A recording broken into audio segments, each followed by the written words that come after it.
Welcome back to Breakfast with Ben. Today on the show, James P. Howe, attorney, stops by, and we are going to talk about the effects and ramifications of people driving under the influence of drugs and alcohol while operating a vehicle. We'll be right back with Breakfast with Ben.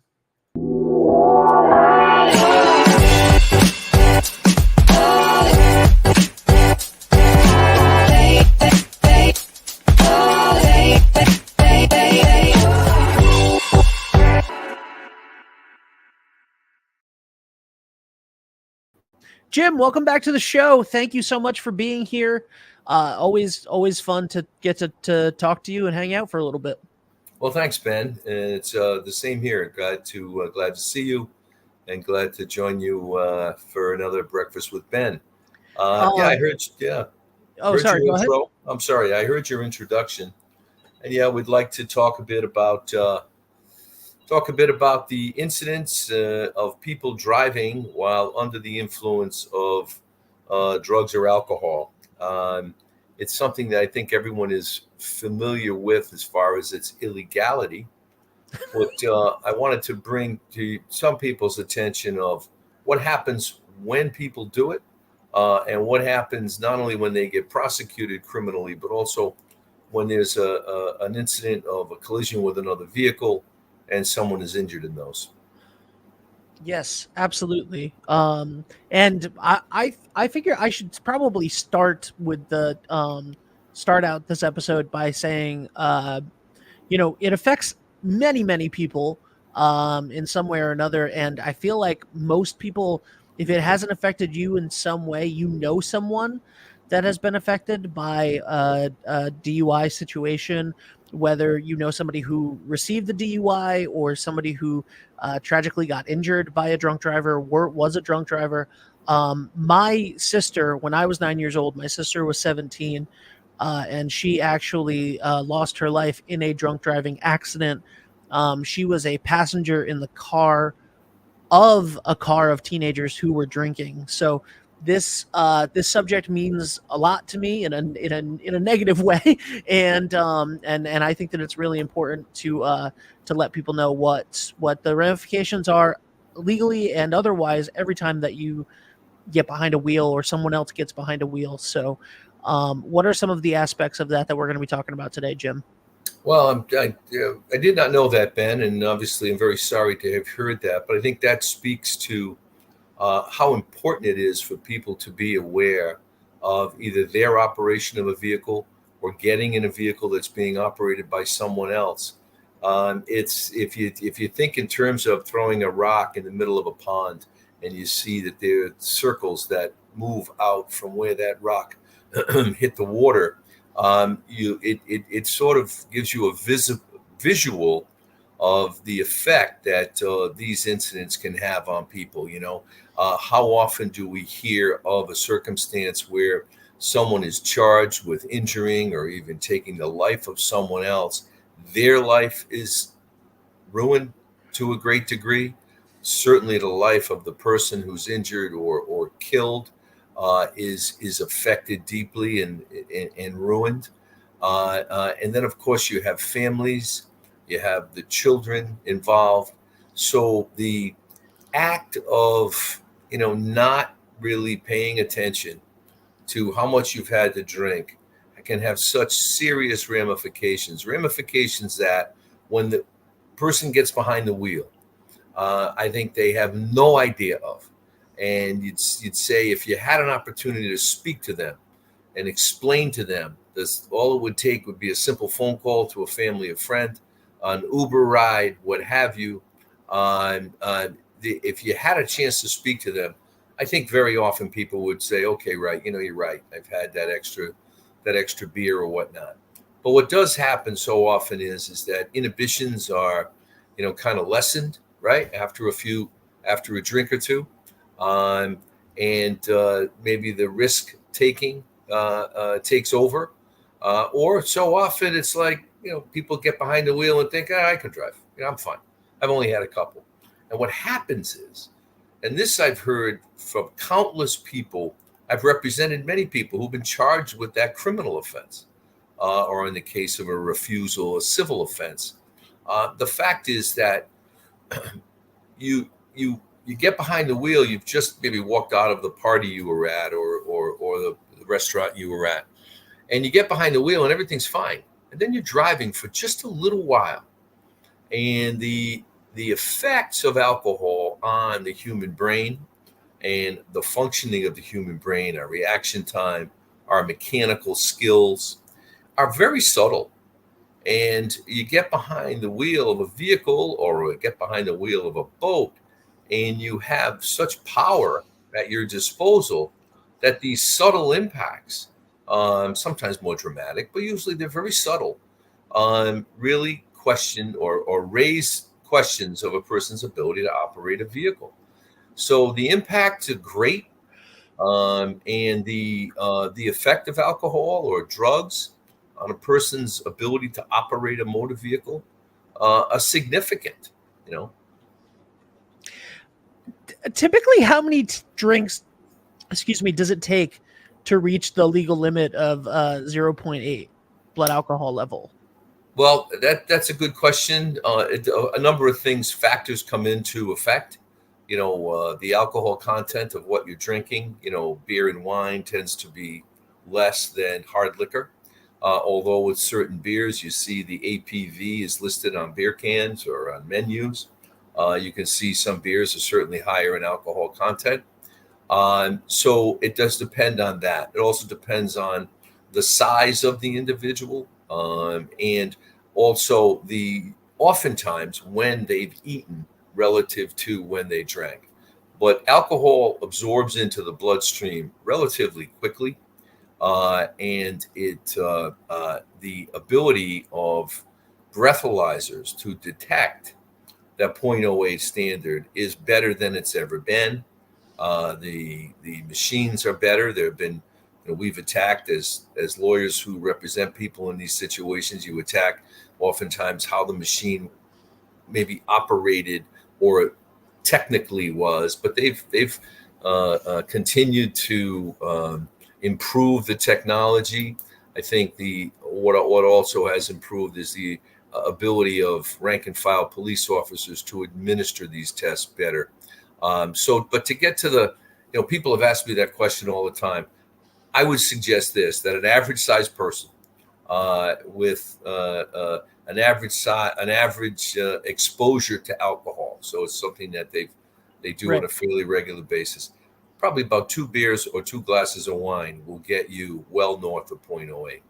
And I know for myself, if people have, asked me questions, do I think I should drive or not? And I look at them and say, hey, we'll give you a ride home. We'll arrange a ride home, what have you. I do get calls. I have, over the course of a long career, received those late night phone calls from people.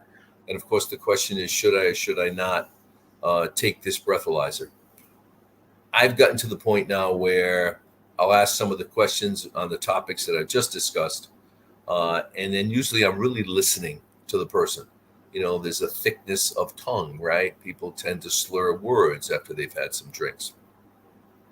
If I detect that even slightly, and once I ask some other questions about the circumstances of how they were stopped, whether there was an accident or not, a collision with something else, then I'll give them the advice to either take it or not.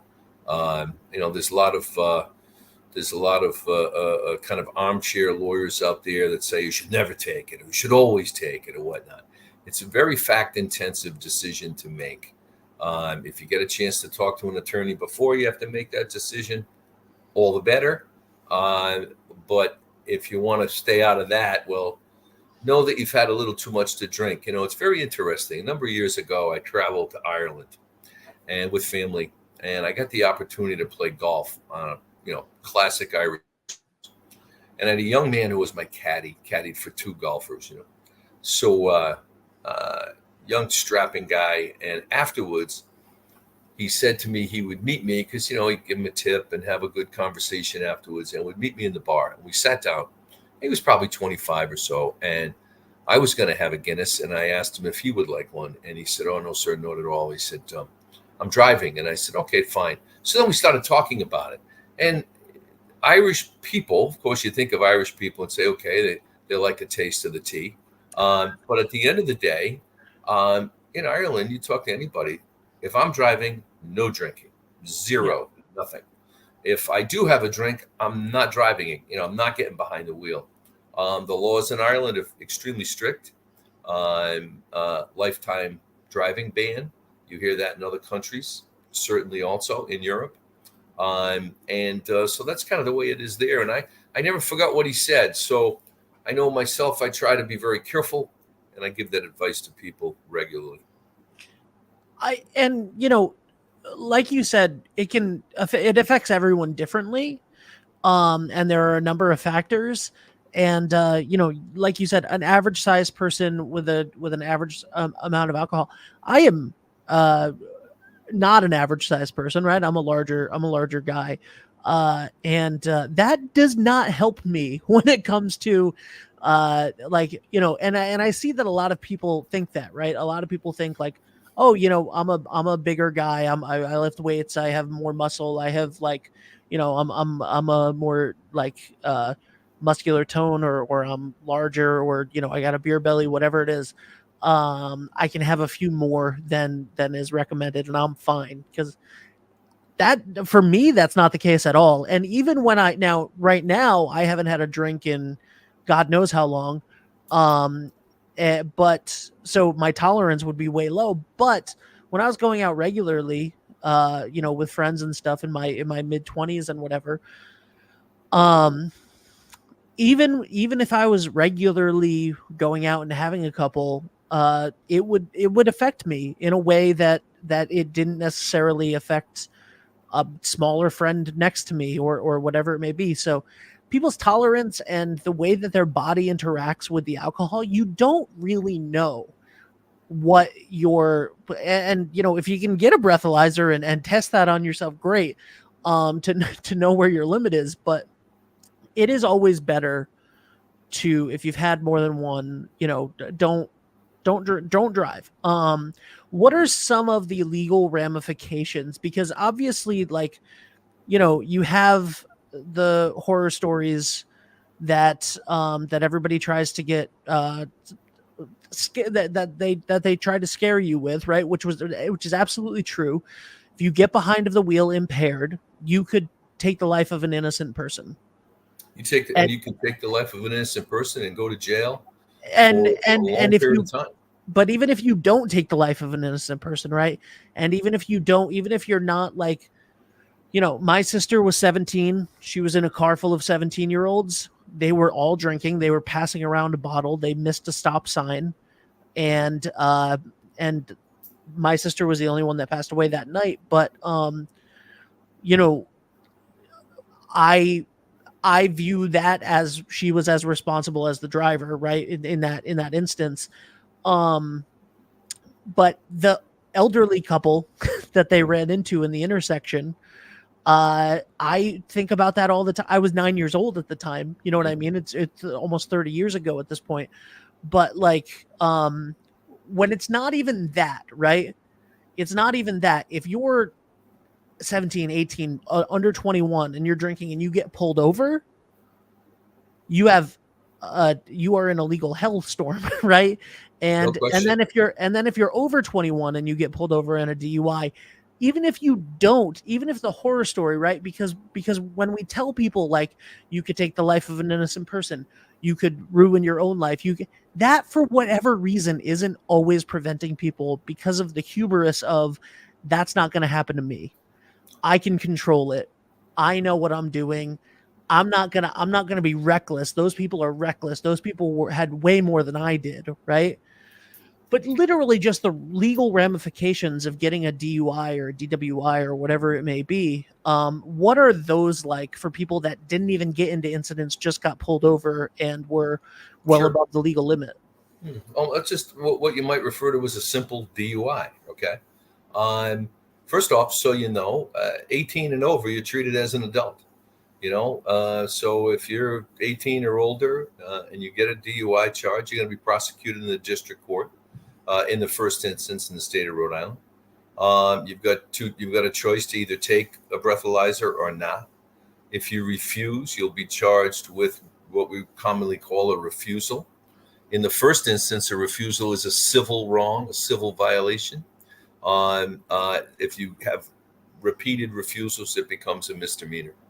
The fact is that a simple DUI exposes an individual to anywhere from a 6 to 12 month license suspension.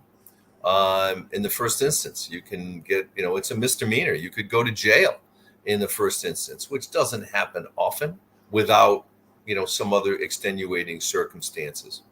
So the refusals in the first instance are capped at a 6 month license suspension. So you've got a little bit of kind of wiggle room with that.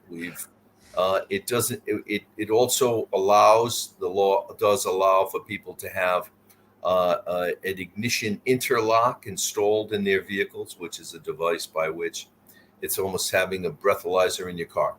Your car will only start or will only keep operating unless and until you have blown into this device and have shown that you don't have any alcohol in your system.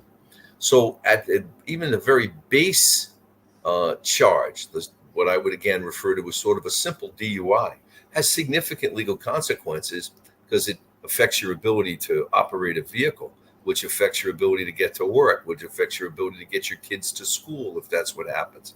So go to the supermarket. So many things that we just, without thinking, just get in our car and go. Yeah. So that's a significant effect. The other thing is kind of the unknown thing.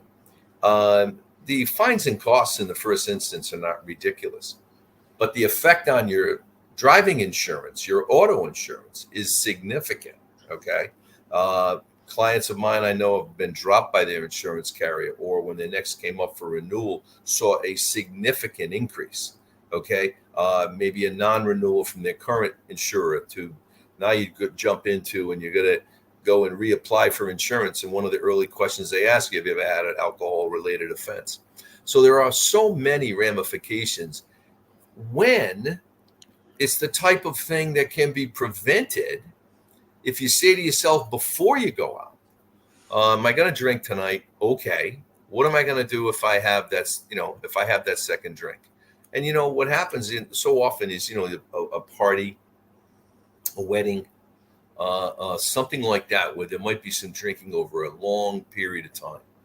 You've had a couple of beers and now you've had something to eat, and someone says, hey, we're going to have a celebratory glass of champagne or a shot of tequila with a bunch of the boys, or what have you. You don't realize the amount of alcohol that you've had to drink. So I think consciousness of the ramifications is probably the most significant thing. The other thing I think that I see, and but I know in my practice, because so much of my practice is representing people who were injured in auto cases, in automobile accidents, is the number of clients I've represented who were injured by someone who was intoxicated.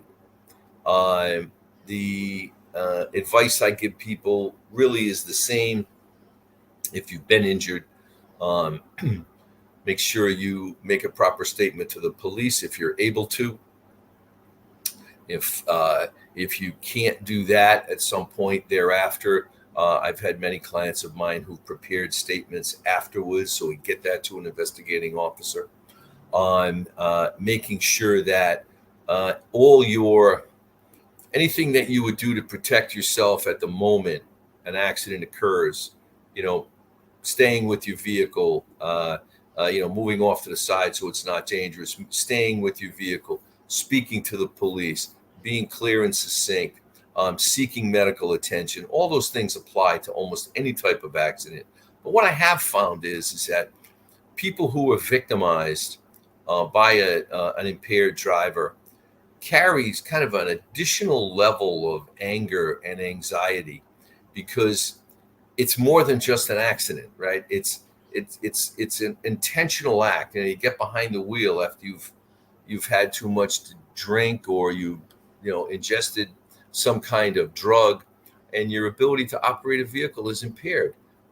Why even get behind the wheel? So I've dealt with so many people who've really felt a sense of it's almost like it's like the almost the guilt I think that victims can feel in other circumstances.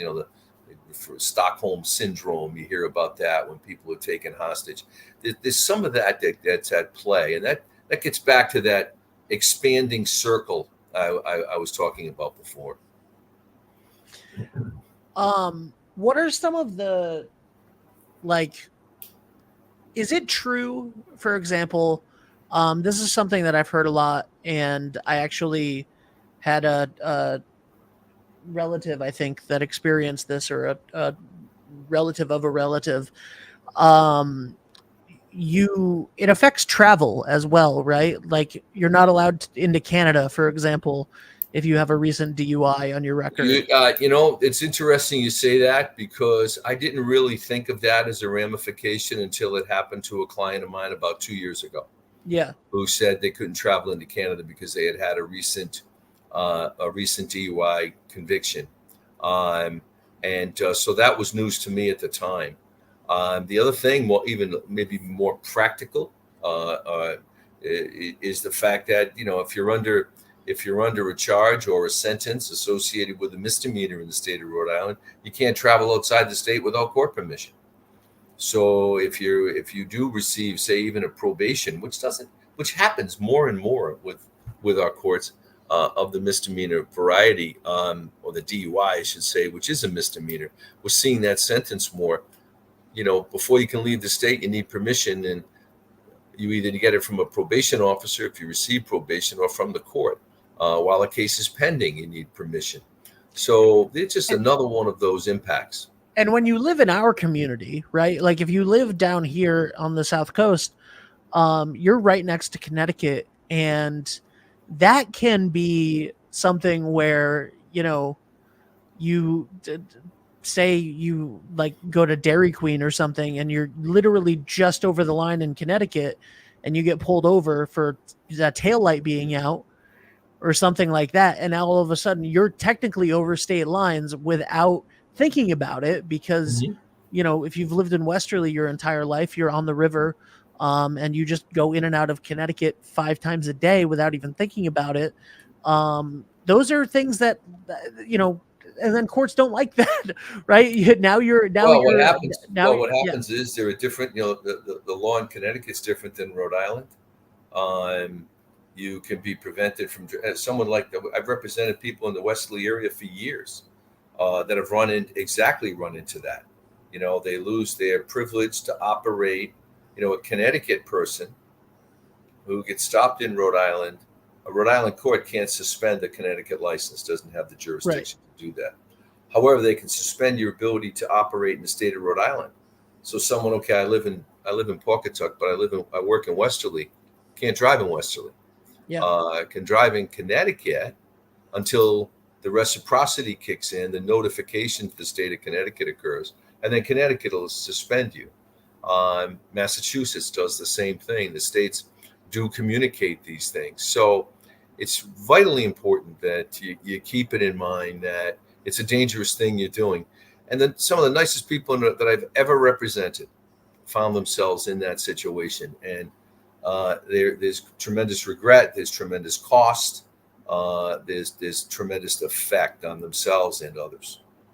That's the thing, right? That's something that I think that we should really point out, is because you hear things like, oh, this person, if you hear this person got their license suspended, or this person got a DUI, and, et cetera, there's some judgment that goes along with that when you just hear it. But it's everyone. It's all walks of life. It's all types of people. This is not something that affects one over the other, like one segment of the population over the other. It is low income. It is high net worth individuals. It is all demographics, men, women, people that you don't think, people that are upstanding members in the community, people that are all of those things. It could happen to anybody. that you have one or two too many, don't realize it, don't think about it, haven't done it in a while, you're at a wedding, you're at something like we've just talked about, and you get behind the wheel and you don't realize. And even if and that's the thing. So the stigma of it is there is a stigma to it, but it's like it could happen to literally anyone, and that means that it could happen to you too. I think And that's yeah, probably the most important part of the message that we're trying to get across here, Ben, and take this opportunity to talk about it, is that it can happen to anybody. I've represented some really fine people that come into my office and, oh boy, this happened.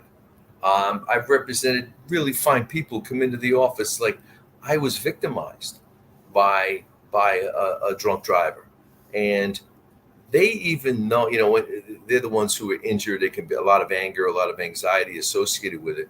But when you kind of look behind the case, so often the person who did it is just someone who just made a real dumb mistake of judgment. yep, And I think it's so important to just keep that in mind. No one's expecting perfection in the way we live. However, especially now with the opportunity to just call an Uber, okay? Contact a friend. It does not take much to just, because most of us kind of do our entertainment, take part in our entertainment fairly close to where we live, yeah, right? Fairly close. See, on a regular basis. If you're a Westerly person, you're going to be probably going out in Westerly, Charlestown. If you're a Providence person, you're going to be in that area too. So usually your friends are around. Some way, jump on a bus, do something, and leave your car there and come back a few hours later. I'll leave you with one thing. A number of years back, someone I knew was stopped for a DUI, charged with DUI. I actually didn't represent the person. And it came about, they were 5 minutes from their house, sitting at a red light, when someone else rear-ended them. And now the police show up. And the police officer's talking to the person who, operated the vehicle behind. Okay, fine, does his thing, and then comes up to this individual that I know and started talking, detected alcohol. Next thing you know, here's someone who, victimized by someone else, injured in a car accident, yet themselves facing a DUI charge. So, forewarned is forearmed. So if you have an opportunity to think about it, make those decisions. I understand there's a lot of things. It's the summertime, right? We're out having a good time. Just stop and think. Most people have Uber on their phone, so stop and think, and the chances are you'll be okay, and have a happy existence behind the wheel. yeah. And if you know you're going out, make a plan, and think about it and be conscious about it, because there is it is usually a momentary lapse in judgment Sure. that can do irrevocable harm to yourself, to others, to No your question. criminal record, to your Yep. legal standing, to your insurance rates. Any way that you want to frame it, it's bad.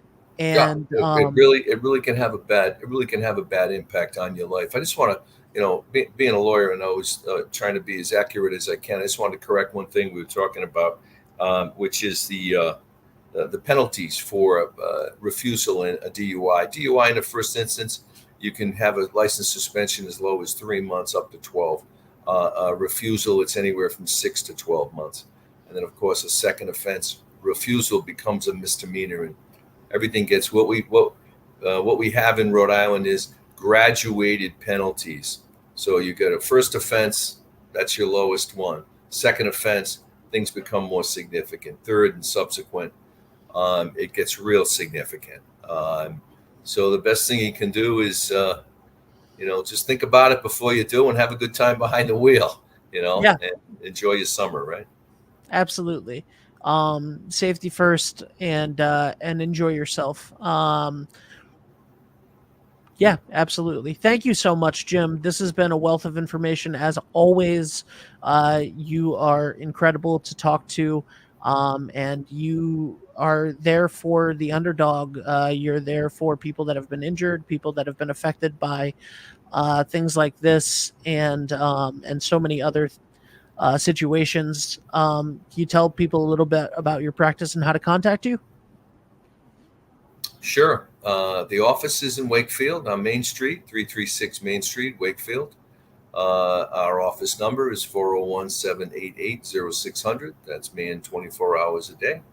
My practice is focused on representing people who are injured as a result of the negligence of others, those others being people who negligently drive their vehicles, drive after they've had too much to drink or they've ingested drugs. I also represent people who are injured in commercial settings, that potentially that slip and fall at a marina or at a mall. People who are also victimized by activity, maybe criminal activity, in public places. I've represented people who have been victimized at malls or other public places by criminal conduct. So I tell people all the time, if you know someone who's been injured and you think to yourself, could there be insurance available to cover for this injury, the liability for this injury? That's the kind of person that I've represented for over 40 years, and I continue to represent, and appreciate your thought about me in the event something like that comes to your knowledge. Awesome. Thank you, Jim. Always a pleasure, and can't wait to have you back next month. Thank you guys so much. Thank you guys so much for watching. You're welcome. And definitely, if you have been injured, if you have any of that, or if you have questions, please give Jim and his office a call. Cannot recommend him enough. Just a fantastic guy. So thank you so much, Jim. Thank you, everybody, for watching. That's it for today. Bye for now. Thank you. Hi, this is Dan from Lathrop Insurance. In this challenging insurance environment, Lathrop Insurance can be your beacon in the storm to help you find the coverage you need at the right price. Now, more than ever, you need a partner in the insurance industry that can work with multiple carriers to make sure you have the right coverage at the right price. Lathrop Insurance carries home, auto, and business insurance and can be reached at 401-596-2525. We've been supporting the local community since 1939, and we look forward to working with you. Hot summers and cold winters can be unbearable, but D&V Mechanical has the solution for you. As a Mitsubishi Diamond dealer, we provide energy-efficient and personalized comfort solutions for your home. Our experienced technicians will install your new system quickly and efficiently, ensuring your complete satisfaction. Don't suffer through another season of discomfort. Contact D&V Mechanical today for a personalized ductless mini-split installation that fits your lifestyle. D&V Mechanical, your comfort is our top priority. Are you looking for a fresh cut in Westerly? Step into Rio's Barber Shop in Granite Plaza. Whether it's a classic trim or a trendy new look, we've got you covered. Experience the perfect cut for every age and style in a friendly and relaxed atmosphere. At Rio's, it's not just a haircut, it's an experience. Visit Rio's Barber Shop in the Granite Plaza in Westerly or give us a call to schedule your appointment at 401-315-2208. Your style, our craft, Rio's Barber Shop. I am Jim Howe. My practice is focused on representing people injured in car accidents, representing people injured in premises liability, represent people in all walks of life. I say all the time that I represent the underdog, and by the underdog I mean the person who is injured and is facing lawyers that are hired by insurance companies. If you unfortunately find yourself injured in an automobile collision or in any other circumstance where insurance may come into play, think of giving me a call. Experience local excellence with Roof Right Roofing in Charlestown, Rhode Island. With over 40 years of unmatched expertise, Roof Right specializes in architectural shingles and holds the prestigious title of GAF Master Elite Installers. Known for their commitment to the community and support for local initiatives, Roof Right is your trusted partner for all of your home's roofing needs. Call today for a free estimate at 401-212-4140. Ever thought about leveling up your fitness game in a fun and meaningful way? Kiefer's Martial Arts on Granite Street has everything you're looking for. Kickboxing, Muay Thai, Brazilian Jiu-Jitsu, and of course, adult karate. It's not just about getting fit, It's about building your self-confidence, discipline, and that unstoppable feeling you get from all your hard work. Stop into Kiefer's Martial Arts today to sign up. What's going on, Westerly? It's Patrick down here at the Wireless Zone at Dunn's Corners, Verizon Authorized Retailer. And right now is the best time to come on in and get a brand new phone. We are offering our hottest new 5G phones, the iPhone 15, the S24 Pixel 8 for free with a trade-in. And the best part is 5G is finally coming down here to Westerly and the surrounding areas. So make sure you're on the best network and get it for free when you're on the right plan. Come see us at 224 Post Road. On a scale of 1 to 10, how confident are you with your money? Hi, I'm Chris Medeiros from Park Row Wealth Advisors, aka the Tattooed Advisor. I help small business owners maximize their cash flow and keep more of their own money, as well as helping families plan for their financial future. Don't waste another day worrying about your money. Give me a call today.